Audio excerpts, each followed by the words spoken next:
तो hello guys का जो आई होप बढ़िया होगी। तो चैनल पे पहली बार आ गए तो चैनल को सब्सक्राइब कर दो, बेल नोटिफिकेशन को ऑल पे सेलेक्ट कर दो।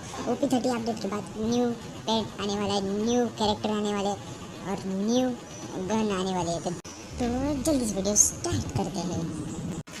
OP30 अपडेट के बाद आपको जैसे आप वो अपडेट कर लोगे तो आपको लोडिंग स्क्रीन ऐसे देखने के लिए मिलेगी। उसके बाद बारी आती है हमारे लॉबी की।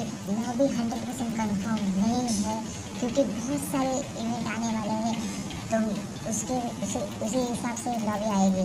तो देखते हैं OP30 अपडेट के बाद 1-2 दिन पहले मैं आपको बता दूंगा 100%। ये 2 न्यू कैरेक्टर OP30 अपडेट के बाद आपको देखने के लिए मिलेगी।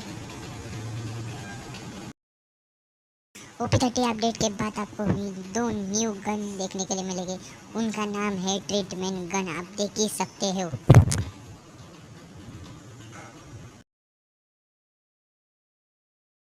उसके बाद OP30 अपडेट के बाद आपको न्यू पेट देखने के लिए मिलेगा, वो है हमारा खरगोश। आप देख ही सकते हो, खरगोश हमारा न्यू पेट होने वाला है।